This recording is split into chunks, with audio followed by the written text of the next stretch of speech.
آج کل نہ جانے کیا ٹرینڈ چلا ہے۔ اگر آپ انسٹاگرام کھول کے دیکھو، فیس بک کھول کے دیکھو، تو اس پر آپ کو پتہ چلے گا کہ کتنی ہماری ماں بہنیں مسلم آئی ڈی، مسلم نام اور وہ طرح طرح کی ویڈیوز بنا رہی ہیں۔ پردہ نہیں ہے۔ پہلی بات تو جب سوشل میڈیا پہ آ رہی ہیں تو ان کا مقصد ہے ویوز حاصل کرنا، وائرل ہونا۔ میری ماں بہنوں، یاد رکھو، آج آپ کا بھائی، آپ کا بیٹا سمجھا کے جاتا ہے، اگر آج نہ باز آئیں نا تو پھر کل قیامت میں پچھتانا پڑے گا۔ کل آج جب قبر میں جائیں گی نا تو پھر پچھتانا پڑے گا، رونا پڑے گا کہ کوئی سمجھا رہا تھا، کسی نے بتایا تھا۔ کیونکہ ان بطش ربک لشدید، اللہ کی پکڑ بہت سخت ہے، اور جب اس کی پکڑ آتی تو پھر کوئی بچا نہیں سکتا۔ اللہ کی پکڑ بہت سخت ہے، تو آج ہی توبہ کر لیں، اللہ تعالیٰ آپ کو معاف فرما دے گا۔ آج ہی توبہ کر لیں کہ اپنے گھر سے کبھی بھی بے پردہ نہیں نکلیں گی، اپنے گھر سے باہر بے پردہ نہیں جائیں گی، کبھی بھی بال کھول کر نہیں ٹہلیں گی۔ اس لیے ایک قبرستان سے اللہ والے کا گزر ہوا نا، تو اس نے ایک قبر کھودنے والے کو روتے ہوئے دیکھا۔ اس نے کہا بھائی تمہارا تو کام ہے کہ تم قبر کھودتے ہو، تم رو رہے ہو؟ کہا یار حضرت میں اس لیے رو رہا ہوں، میں نے 3 قبریں کھودی تھیں۔ کہا پھر کیا ہوا؟ کہا پہلی قبر کھودی نا تو میں دور جا کے بیٹھا، جب تینوں قبریں کھود گئیں نا تو میں دور جا کے بیٹھا، سوچ رہا تھا کہ ان قبروں میں کون دفن ہوگا۔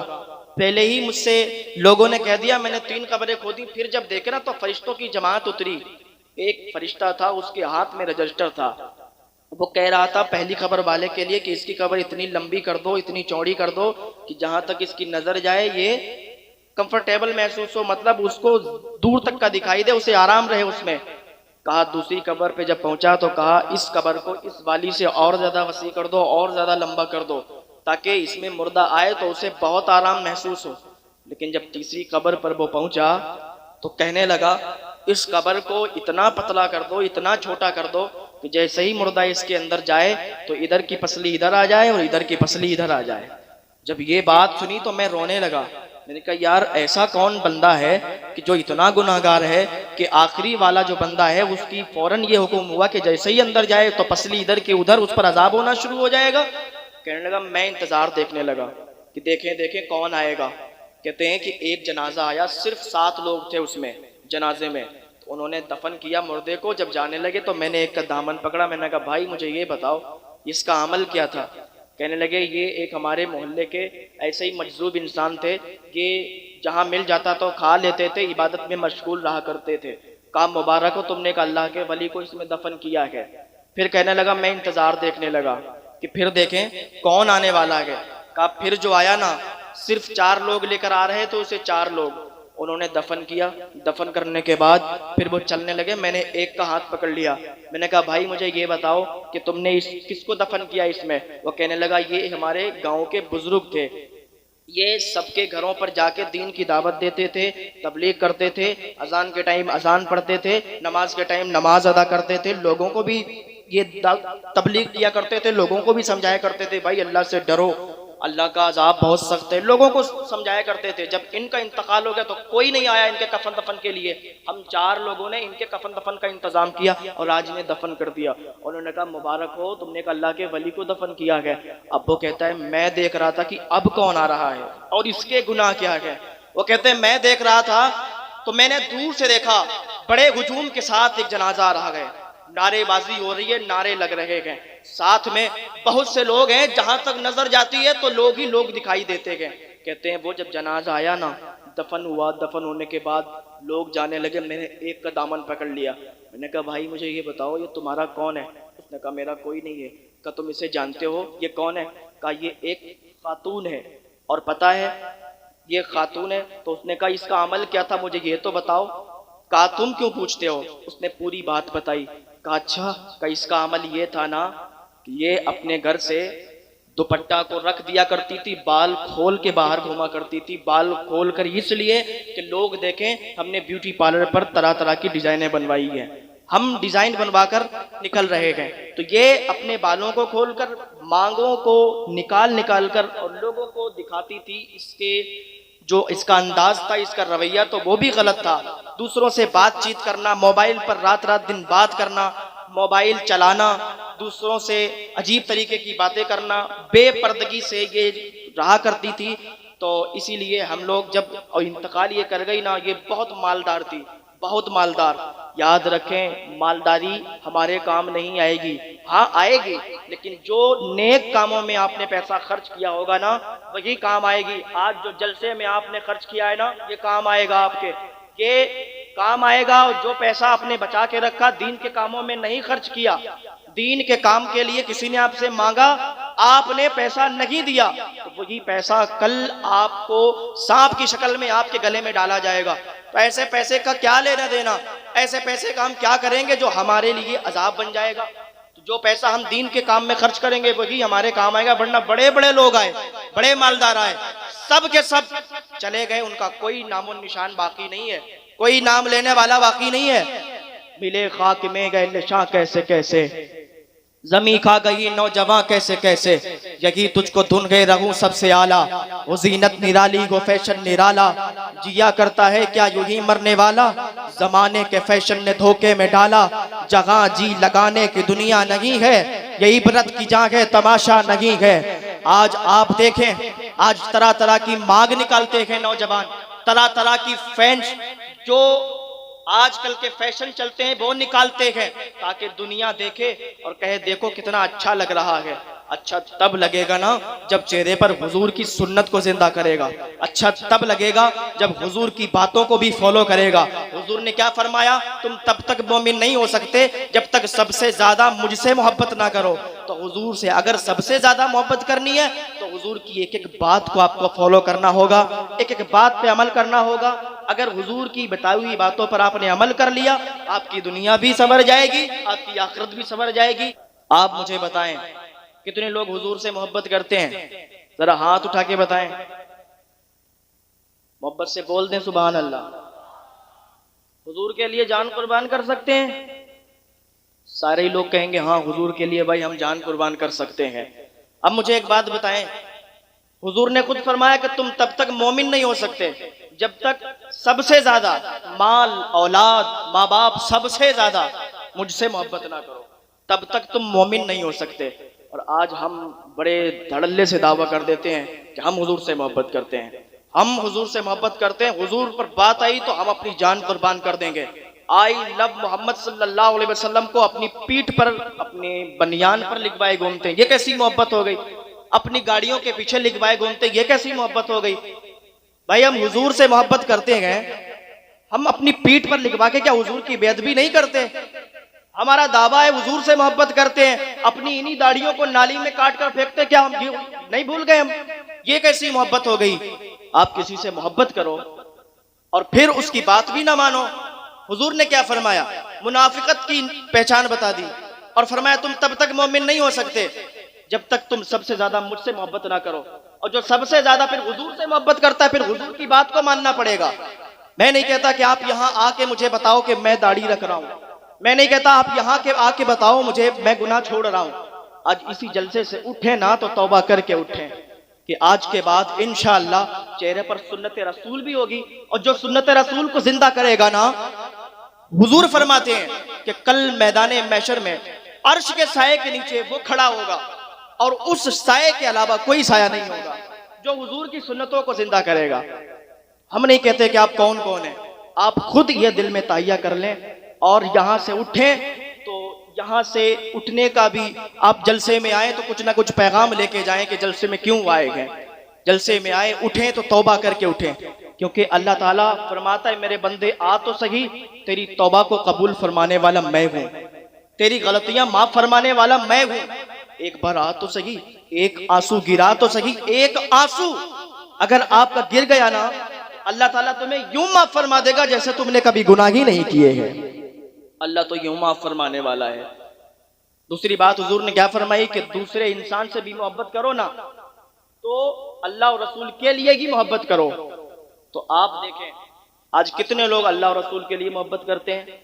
وہ بہت کم لوگ ہیں جو اللہ اور رسول کے لیے دوسروں سے محبت کرتے ہیں، ورنہ انسان اپنے فائدے کے لیے دوسرے سے محبت کرتا ہے۔ سامنے والے سے اگر ہمارا فائدہ ہے تو ہم نے کہا بھائی ٹھیک ہے، ہم اس سے بات بڑھاتے ہیں، اس سے محبت ہو گئی۔ سامنے والے کے پاس اگر ہمارا کام اٹکا ہوا ہے نا، اپنے کام کی وجہ سے اس سے محبت، پھر کہتے ہیں آسمان سے وہ نہیں آتی، ہم پر مدد اترتی نہیں ہے، آسمان سے مدد نہیں اترتی۔ ہم کہتے ہیں پہلے اپنا رویہ تو چینج کرو، آپ پہلے اپنا رویہ چینج کرو، آپ آؤ تو صحیح اللہ کی بارگاہ میں، اللہ تعالیٰ کی بتائی ہوئی باتوں پر عمل تو کرو۔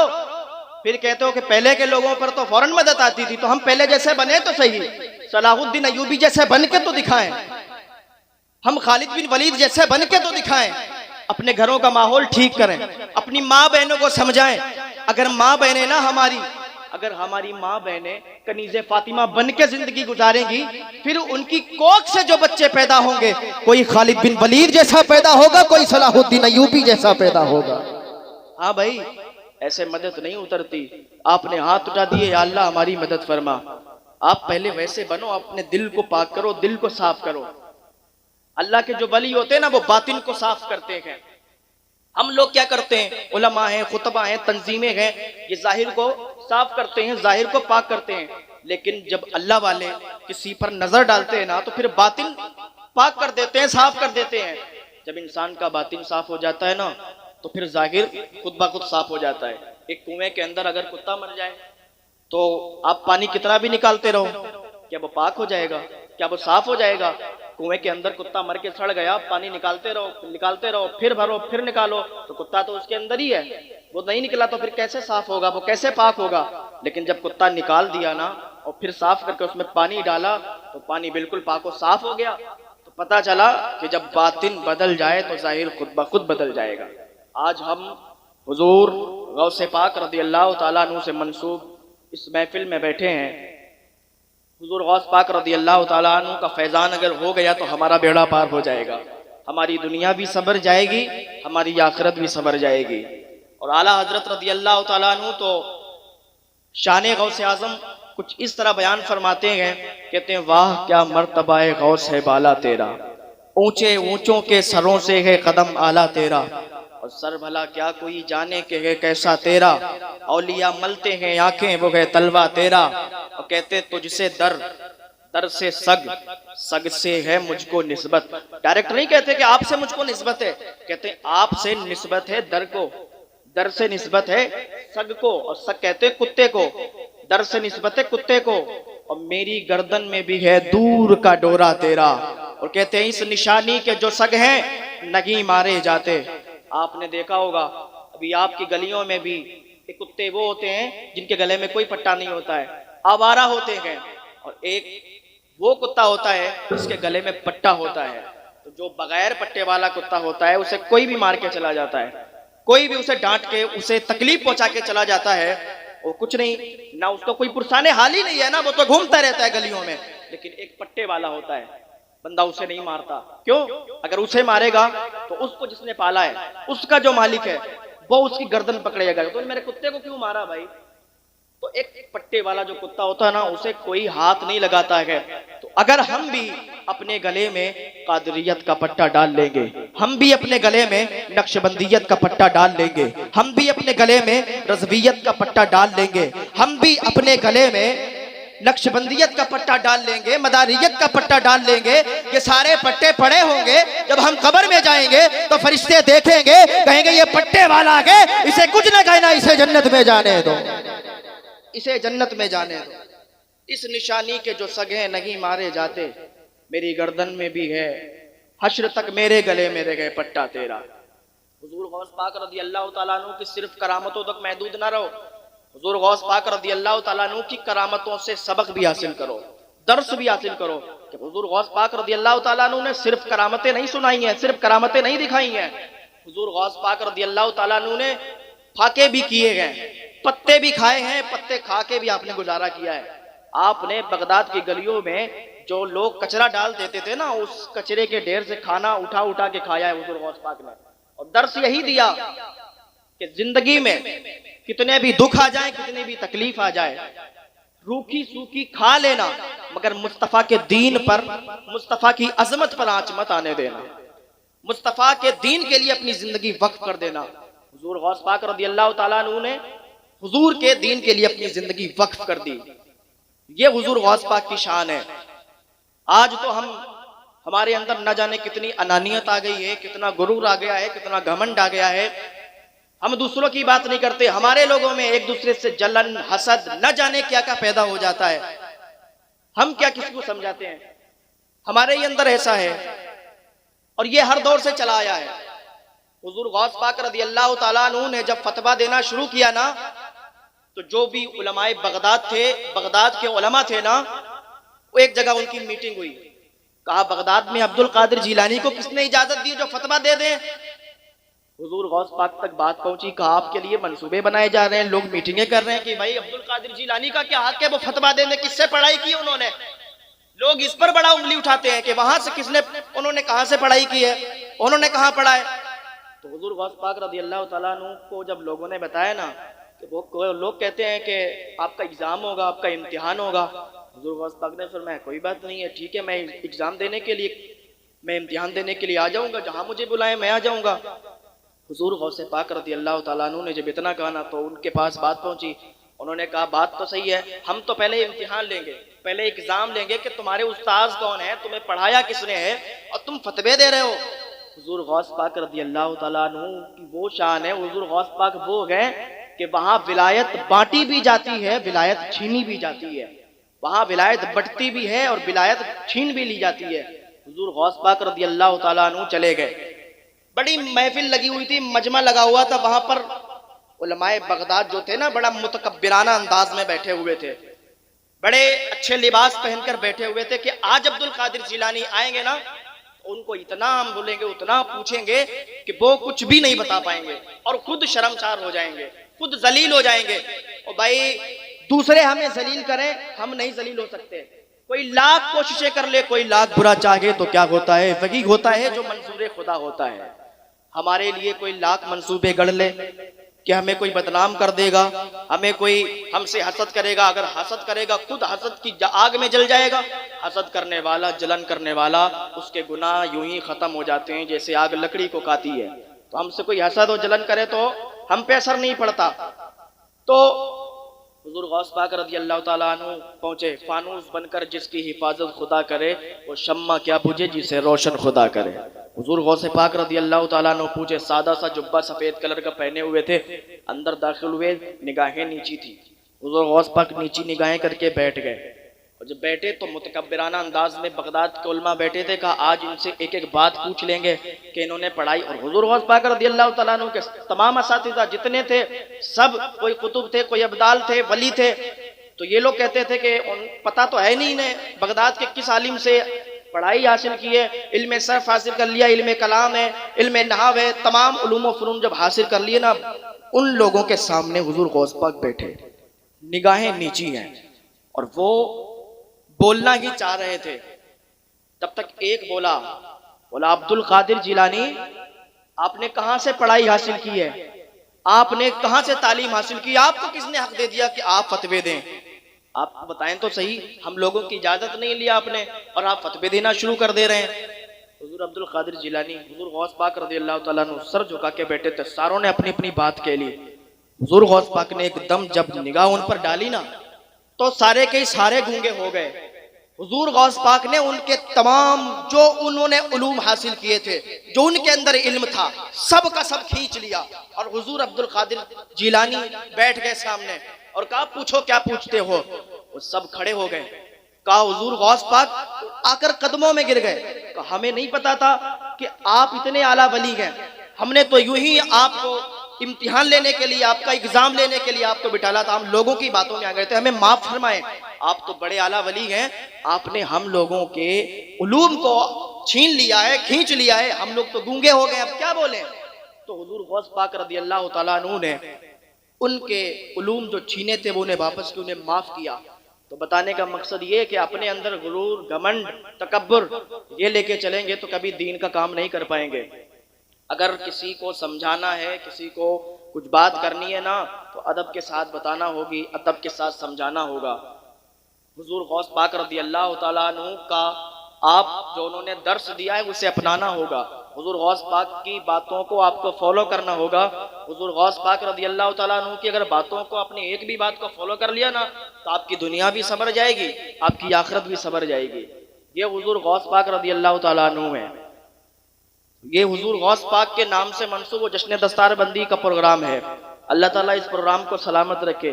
پھر کبھی آئیں گے تو لمبی گفتگو ہوگی، ابھی تو ٹائم بھی نہیں ہے. اور پڑھیں، اجازت ہے؟ محبت سے بولیں سبحان اللہ. ٹائم بھی کیونکہ کافی ہو گیا ہے. نہیں، آدھے لوگ چلے گئے. ہم سوچ رہے ہیں آپ میں سے بھی لوگ بیٹھے ہوں گے، کچھ کی آنکھیں بند ہو گئی ہیں اور کچھ تو اس انتظار میں بیٹھے ہیں کہ حضرت تقریر ختم کریں اور ہم جائیں سوئیں جا کے. تو حضور غوث پاک رضی اللہ تعالیٰ عنہ کی محفل میں بیٹھے ہیں. حضور غوث پاک کی نظر ہے. ذرا محبت سے کہہ دیں یا غوث، اور محبت سے کہہ دیں یا غوث. حضور غوث پاک رضی اللہ تعالیٰ عنہ کے پاس ایک مرید آیا، ایک انسان آیا اور کہا حضور غوث پاک آپ ہمیں مرید بنا لیجئے، آپ ہمیں اپنا مرید بنا لیجئے. جب آپ کا مرید ہو جاؤں گا تو ساری فکریں ختم ہو جائیں گی، جب آپ کے مرید ہو جائیں گے. حضور غوث پاک نے فرمایا ٹھیک ہے. کہا لیکن حضور میری ایک شرط ہے. کہا شرط کیا ہے؟ کہا حضور میں چوری کرتا ہوں اور میں چوری نہیں چھوڑ سکتا. حضور غوث پاک نے فرمایا کوئی بات نہیں، پھر میری بھی ایک شرط سن لو. کہا کیا شرط ہے؟ کہا شرط یہ ہے جہاں پر اذان کا ٹائم ہو جائے نا تم اذان کھڑے ہو کر پڑھ لینا. جہاں پر اذان کا وقت ہو اذان کھڑے ہو کر تمہیں پڑھنا ہے. حضور غوث پاک رضی اللہ تعالیٰ عنہ کی شرط کوئی معمولی شرط ہے اور پھر وعدہ حضور سے کیا، حضور غوث پاک سے کیا ہے، توڑ تو سکتا ہی نہیں ہے. کوئی بات حضور غوث پاک سے وعدہ کر لے، حضور غوث پاک کی شرط مان کے کوئی توڑ سکتا ہے؟ نہیں. اس نے کہا ٹھیک ہے حضور میری بھی یہ شرط ہے، میں چوری نہیں چھوڑوں گا. حضور غوث پاک نے کہا ٹھیک ہے جا. مرید بنایا، گھر چلا گیا. اس کا کام تھا چوری کرنا. شام کو اس نے بوری لی اور چوری کی تلاش میں گھوما. چوری کی تلاش میں نکلا، ایک محل پڑا. محل کے اندر کسی طریقے سے اندر گھس گیا، اندر چلا گیا، اندر داخل ہو گیا. ڈھونڈتا رہا، بہت دیر تک ڈھونڈتا رہا، نہیں ملا کچھ بھی. تو ایک جگہ پر اسے ایک کمرہ مل گیا. اس میں کیا تھا؟ مال و دولت رکھا تھا، خزانے رکھے تھے. اور پہلے کے دور میں لوگوں کے پاس بڑا سونا ہوا کرتا تھا، مال و دولت ہوا کرتا تھا، خزانے کے خزانے کمروں میں بند ہیں رکھے تھے. راجا مہاراجا لوگ ہوتے تھے. تو اس کے اندر وہ چور داخل ہوا اور بوری کے اندر اس کو بھرنے لگا. یہاں تک کہ کبھی بھرتا، کبھی باہر دیکھتا، کبھی پھر بھرتا، کبھی پھر دیکھتا کوئی آ تو نہیں رہا ہے. تو جب سارا کا سارا بھر دیا نا بورا، اس کے بعد اٹھا کے جب کندھے پہ لادا نا، بیچوں بیچ آنگن میں جب پہنچا تو اذان ہونے لگی. جب اذان ہونے لگی تو کہنے لگا یار یہ تو حضور غوث پاک سے وعدہ کیا تھا کہ جہاں پر ٹائم ہوگا وہیں پر اذان دینا ہوگی. اب بیچوں بیچ آنگن میں کھڑا ہے، وہیں پر اس نے بورا رکھا. حضور غوث پاک کے ہاتھ پر دیا ہوا وعدہ حضور غوث پاک کی بات کوئی جھٹلا نہیں سکتا، ان کے وعدے کو کوئی توڑ نہیں سکتا. وہیں پر اس نے بورا رکھا. کہا یار آج پھنسیں گے. وہیں پر کھڑے ہو کر اس نے اذان دینا شروع کی. جب اذان دی نا تو پھر سارے گھر کے لوگ جتنے تھے اس میں سب کے سب نمازی تھے، سب باہر نکل آئے. کوئی وضو بنانے لگا، کوئی کچھ کرنے لگا، کوئی وضو بنا کے آ کے نماز پڑھنے لگا. اس نے دیکھا یار آج تو پھنس گئے، آج تو وہ دیکھو سب نماز پڑھنے کے لیے نکل آئے، اب ہم کیسے نکلیں گے؟ اب اس نے کیا کیا؟ 2 رکعت نماز سنت کی نیت باندھ لی، نماز ادا کرنے لگا. اس نے سوچا کہ سارے لوگ وضو بناتے رہیں گے اور ہم کیا ہے تیرے سے جب ہمیں راستہ ملے گا تو ہم نکل جائیں گے. جب اس نے نماز کی نیت باندھی اور 2 رکعت نماز سنت پڑھی اور سنت پڑھنے کے بعد جب سلام پھیرا تو پیچھے کیا دیکھا کہ ایک صف لگی ہوئی ہے پوری. سب نے سنتیں پڑھ لی. اس نے بڑا تاخیر کر دی تھی سنتیں پڑھنے میں. سب نے پڑھ لی اور وہ آگے بیٹھا، سارے لوگ اس کے پیچھے. کہا حضور نماز پڑھائیے. لوگ کہنے لگے حضور نماز پڑھائیں. اس نے کہا یار میں چور ہوں، میں کیسے نماز پڑھا سکتا ہوں؟ کہا نہیں حضور کیسی بات کر رہے ہیں آپ، ہمارے گھر میں آئے، اذان پڑھی فجر کی بلند آواز سے، آپ کہتے ہیں چور چور کا ہی اذانیں پڑھا کرتا ہے. وہ کہنے لگا یار میں عجیب جگہ پھنس گیا ہوں، میں ایک شرط مان کے اور میں یہاں پھنس گیا. حضور غوث پاک رضی اللہ تعالیٰ عنہ اپنے اجرے میں بیٹھ کے مسکرا رہے ہیں. اب یہ اس نے کہا کہ میں نہیں پڑھا سکتا، بھائی میری بات مانو، یقین کرو میں چور ہوں. انہوں نے کہا حضرت آپ زیادہ بات نہ کریں، پڑھا دیں نماز، آپ اللہ کے نیک بندے ہیں، آپ ولی ہیں. اس نے کہا کیسے یقین دلاؤں؟ دیکھو وہ بورا رکھا نا، اس کے اندر مال و دولت ہے، آپ کے گھر سے میں نے چرایا ہے، اور آپ کے گھر سے چرا کے جب اذان کا ٹائم ہوا نا تو پھر میں نے وہیں رکھ دیا اور اذان پڑھنے لگا. کہنے لگے دیکھو دیکھو لوگوں کتنے اعلیٰ ولی ہیں، کتنے پہنچے ولی ہیں کہ ہمارے گھر کا سونا چاندی بھی ایک بورے میں قید کر کے اور اپنی ولایت پر چوری کا پردہ ڈال رہے ہیں. واہ واہ واہ کتنے اعلیٰ ولی ہیں آپ تو، سبحان اللہ۔ وہ کہتا یار عجیب پھنس گیا، کہا چلو ٹھیک ہے تکبیر پڑھو، پیچھے تکبیر پڑھی گئی، اس نے نیت باندھی، نماز پڑھائی، اور نماز پڑھانے کے بعد جیسے ہی سلام پھیرا تو جتنے گھر کے لوگ تھے سب کے سب قدموں پہ گر گئے، کہا حضور آپ نے ہمارے بھاگ جگا دیے۔ تو اس نے وہیں سے حضور غوث پاک کو بلایا، وہیں سے پکارا، کہا یا میر پیرا، یا پیر پیرا، یا غوث اعظم، آپ کی ایک شرط مان کر صرف ایک ٹائم کی نماز پڑھی ہے تو سارا کا سارا گھر میرے قدموں پہ آ گیا ہے، اگر 5 وقتہ نمازی بن جاؤں پوری دنیا میرے قدموں پہ آ جائے، پوری دنیا میرے قدموں پہ گر جائے گی۔ تو پتا چلا کہ نمازوں کی پابندی کریں، نمازوں کی جب پابندی کریں گے تو بہت ساری چیزیں ہمارے سروں سے، بہت ساری بلائیں ختم ہو جائیں گی۔ نمازوں کی زیادہ سے زیادہ پابندی کریں۔ اللہ تعالیٰ آپ سب کو سلامت رکھے۔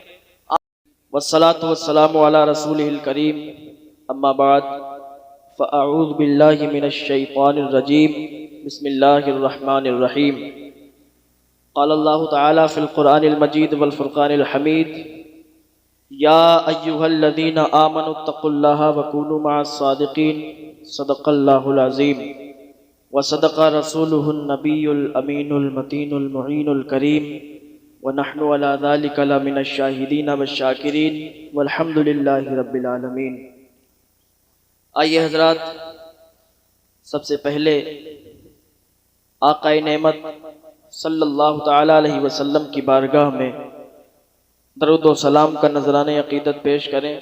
اللہم صلی علی سیدنا و مولانا محمد مبارک وسلم، صلو علیہ الصلاۃ والسلام علیک یا رسول اللہ صلی اللہ تعالی علیہ وسلم۔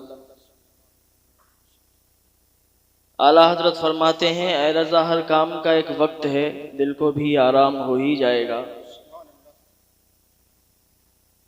کافی دیر سے آپ حضرات نعت و منقبت تقاریر سماعت فرما رہے ہیں، جانے والے چلے گئے، آنے والے آ رہے ہیں، اور آپ حضرات بڑے لائق مبارکباد ہیں کہ ابھی تک مجلس میں بیٹھے ہوئے ہیں، جلسے میں بیٹھے ہوئے ہیں۔ اللہ تعالیٰ آپ کی سماعتوں کو قبول فرمائے۔ آمین آمین۔ آپ خود سے نہیں آئے، آپ کو حضور نے بلایا تب آپ آئے۔ جسے چاہا در پہ بلا لیا، جسے چاہا اپنا بنا لیا، یہ بڑے کرم کے ہیں فیصلے، یہ بڑے نصیب کی بات ہے۔ سبحان اللہ سبحان اللہ۔ بہت ہی لائق مبارکباد ہے حافظ و قاری نوشاد صاحب اور جو ان کی کمیٹی ہے، جنہوں نے اس میں حصہ لیا، جس اعتبار سے انہوں نے یہ پروگرام کرایا، بہت ہی لائق مبارکباد ہے۔ اللہ تعالیٰ ان کو سلامت رکھے، ان کی دلی جائز تمناؤں کو پورا فرمائے۔ بہت لائق مبارکباد ہیں آپ حضرات، اللہ تعالیٰ آپ کو سلامت رکھے۔ جتنے یہاں پر حاضر ہیں، جتنے چلے گئے، اللہ سب کی دلی جائز تمناؤں کو پورا فرمائے، آمین اللہ سب کے کاروبار میں برکتیں عطا فرمائے۔ آمین آمین۔ میں نے جس آیت کریمہ کی تلاوت کی ہے، اللہ تعالیٰ کی بارگاہ میں دعا ہے اللہ مجھے اس پر حق بولنے کی توفیق عطا فرمائے۔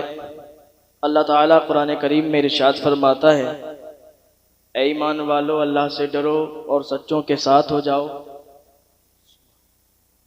اب آپ بتائیے، آپ لوگ تو نہیں جائیں گے، بیٹھے رہیں گے؟ کیونکہ جہاں ذکر حبیب ہوتا ہے خود خدا بھی قریب ہوتا ہے، ایسی محفلوں میں بیٹھنے والا آدمی خوش نصیب ہوتا ہے۔ بخاری شریف کی حدیث پاک ہے، حضور پاک صلی اللہ تعالیٰ علیہ وسلم نے فرمایا، حضرت عبداللہ ابن مسعود رضی اللہ تعالیٰ عنہ سے روایت ہے، وہ کہتے ہیں میں نے حضور پاک صلی اللہ تعالیٰ علیہ وسلم سے عرض کیا، یا رسول اللہ صلی اللہ تعالیٰ علیہ وسلم، سب سے بڑا گناہ اللہ تعالیٰ کے نزدیک کون سا ہے؟ حضور نے فرمایا، سب سے بڑا گناہ اللہ تعالیٰ کی ذات میں کسی کو شریک ٹھہرانا، یہ سب سے بڑا گناہ ہے۔ وہ کہتے ہیں ٹھیک ہے یا رسول اللہ صلی اللہ تعالیٰ علیہ وسلم، دوسرا گناہ جو اللہ تعالیٰ کے نزدیک سب سے بڑا ہو؟ حضور پاک صلی اللہ تعالیٰ علیہ وسلم فرماتے ہیں، دوسرا گناہ یہ ہے کہ انسان اس اندیشے سے اپنی اولاد کو قتل کر دے کہ اس کی پرورش کیسے ہوگی، اس کو پالا کیسے جائے گا۔ وہ کہتے ہیں ٹھیک ہے تیسرا حضور فرماتے ہیں تیسرا وہ ہے کہ اپنے پڑوسی کی بیوی سے زنا کرنا۔ حدیث پاک ہے اور حضور کی ایک ایک بات سچی ہے، حضور کی بات جھوٹی نہیں ہو سکتی۔ اب آپ ذرا دیکھیں معاشرے میں کتنے لوگ ہیں جو اپنے بچوں کو قتل کرتے ہیں، اپنی اولاد کو قتل کرتے ہیں۔ آپ کہیں گے حضرت آپ کیسی بات کر رہے ہیں؟ کوئی اپنے بچے کو قتل کر دے گا، کوئی اپنی اولاد کو قتل کر دے گا۔ ماں کتنا پیار کرتی ہے اپنے بچے سے، باپ کتنا پیار کرتا ہے اپنے بیٹے سے، کیا کوئی ایسا باپ ہو سکتا ہے جو اپنے بیٹے کو قتل کر دے؟ کیا کوئی ایسی ماں ہو سکتی ہے جو اپنے بچوں کو قتل کر دے؟ نہیں۔ لیکن آپ دیکھیں ہاسپٹل کا چکر لگا کر نہ جانے کتنے لوگ وہاں پر حمل کو گراتے ہیں۔ جو حمل گرائے جاتے ہیں، پریگننٹ عورت ہو جاتی ہے، اس حمل کو جب گرایا جاتا ہے تو کیا وہ قتل کرنا نہیں ہوا بچوں کا؟ جب یہ سوال تم سے کریں گے محشر کے دن تو پھر کیا جواب دو گے؟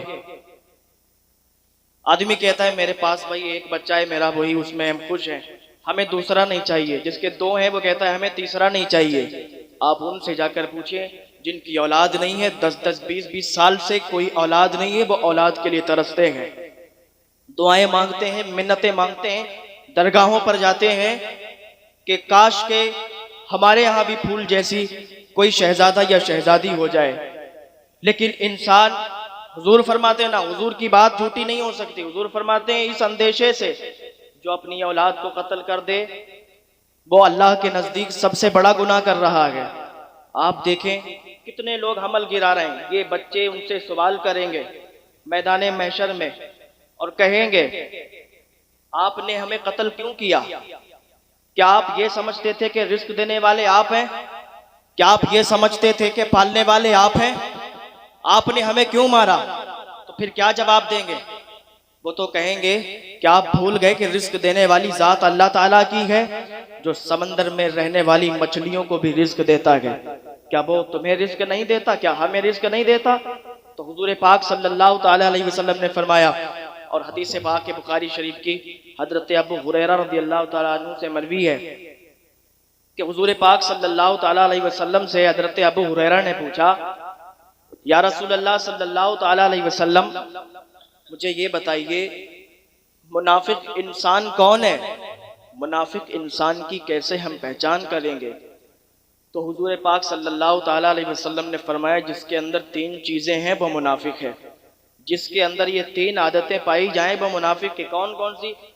فرمایا پہلی وہ کہ بات بات میں جھوٹ بولے گا، دوسری وہ کہ امانت میں خیانت کرے گا، تیسری وہ کہ وعدہ خلافی کرے گا۔ یہ حضور نے فرمایا۔ اب آپ مجھے بتائیں ہم لوگوں میں سے کتنے لوگ ہیں کہ جھوٹ بولتے ہیں، بات بات میں جھوٹ؟ ابھی یہاں پٹونجا گاؤں میں بیٹھے ہیں، ابھی کسی کا فون آئے تو اس کو جب ان کو ٹہلانا ہوتا ہے تو کہتے ہیں ہاں بھائی میں تو اس ٹائم دلی آیا ہوں، میں اس ٹائم ابھی بریلی آیا ہوں۔ کہتے ہیں ہاں بھائی 5 منٹ میں پہنچ رہا ہوں، آتے 2 گھنٹے میں ہے۔ کیا یہ جھوٹ نہیں ہے؟ حضور کی حدیث ہے وہ منافق ہے۔ تو آپ دیکھ لیں کہ ہم میں سے کون ہے کہ جو منافق نہیں ہے؟ منافق کی حضور نے پہچان بتا دی۔ اور آپ دیکھیں ہم لوگوں میں سے کتنے لوگ امانت میں خیانت کرتے ہیں۔ کسی کا مال مل جائے نا تو یہی ارادہ رکھتے ہیں کہ یہ ہم سے مانگے نا اور ہم ہڑپ کر جائیں، تو امانت میں خیانت کرتے ہیں۔ کسی کا قرضہ لے لیا، اب کہتے ہیں یہ مانگے نا مجھ سے، اس کو دینا الگ ہے، نہ دینا الگ ہے، نہ ہونا الگ ہے۔ کوئی قرضہ دے دے اور پھر وہ اپنا قرضہ مانگے تو کہتے ہیں بھائی نہیں ہے، ٹالتے رہتے، ہونے کے باوجود بھی نہیں دیتے۔ تو آپ یاد رکھیں اگر آپ ان کا قرضہ نہیں لوٹائیں گے تو کل میدان محشر میں اپنی نیکیوں کو آپ کو ضائع کرنا پڑے گا، اپنی نیکیاں آپ کو ان کو دینا پڑیں گی۔ تو آپ دیکھیں پھر حضور نے فرمایا کیا کہ منافق انسان وہ ہے جو وعدہ خلافی کرے گا۔ آج آپ دیکھ لیں کتنی وعدہ خلافیاں ہو رہی ہیں، کتنے لوگ وعدہ خلاف۔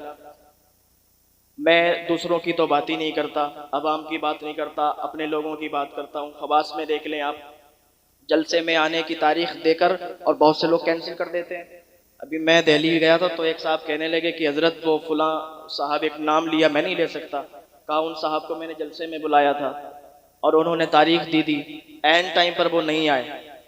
تو جب این ٹائم پر نہیں آئے تو پھر پبلک نے ہم لوگوں کو گھیرا، کہا تم نے تاریخ ہی نہیں لی ہوگی کیونکہ پبلک یہ نہیں جانتی نا کہ انہوں نے کینسل کر دیا، یہ کیا ان کی وجہ کیا رہا ہوگا۔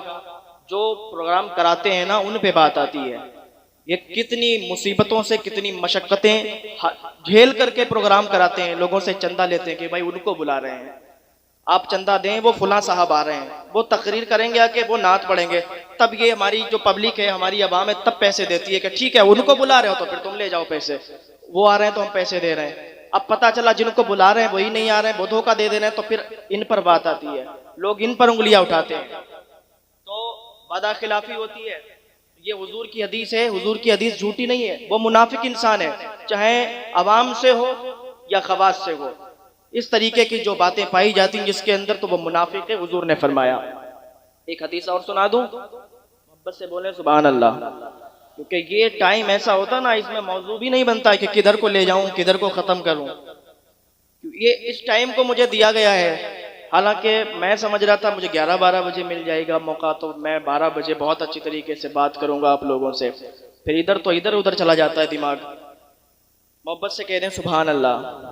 ایک حدیث ہے حضرت انس رضی اللہ تعالیٰ عنہ سے مروی ہے، بخاری شریف کی حدیث ہے، حضور پاک صلی اللہ تعالیٰ علیہ وسلم سے حضرت انس رضی اللہ تعالیٰ عنہ عرض کرتے ہیں، یا رسول اللہ صلی اللہ تعالیٰ علیہ وسلم، مجھے یہ بتائیے کہ ایمان کی مٹھاس کیسے محسوس ہوتی ہے، کیسے محسوس ہوگی، ایمان کی لذت کسے محسوس ہوگی؟ حضور فرماتے ہیں کہ جن کے اندر یہ 3 چیزیں پائی جائیں گی وہ ایمان کی لذت سے سرفراز ہوں گے، اور وہ 3 چیزیں کون ہیں؟ حضور فرماتے ہیں پہلی تو وہ کہ اللہ اور رسول کے علاوہ کسی سے محبت نہ ہو، سب سے زیادہ اللہ اور رسول سے محبت ہو۔ دوسری، کسی انسان سے بھی اگر ہم محبت کرتے ہو تو اللہ اور رسول کے لیے محبت کرو، کسی سے دشمنی ہو تو اللہ رسول کے لیے، اور کسی سے محبت ہو تو اللہ رسول کے لیے۔ اور تیسری فرمایا حضور نے، تیسری بات یہ ہے کہ ایمان سے کفر کی طرف پلٹنے کو ایسا ہی جانے، ایسے ہی نفرت کرے جیسے کہ آگ میں کودنے کو نفرت کرتا ہے۔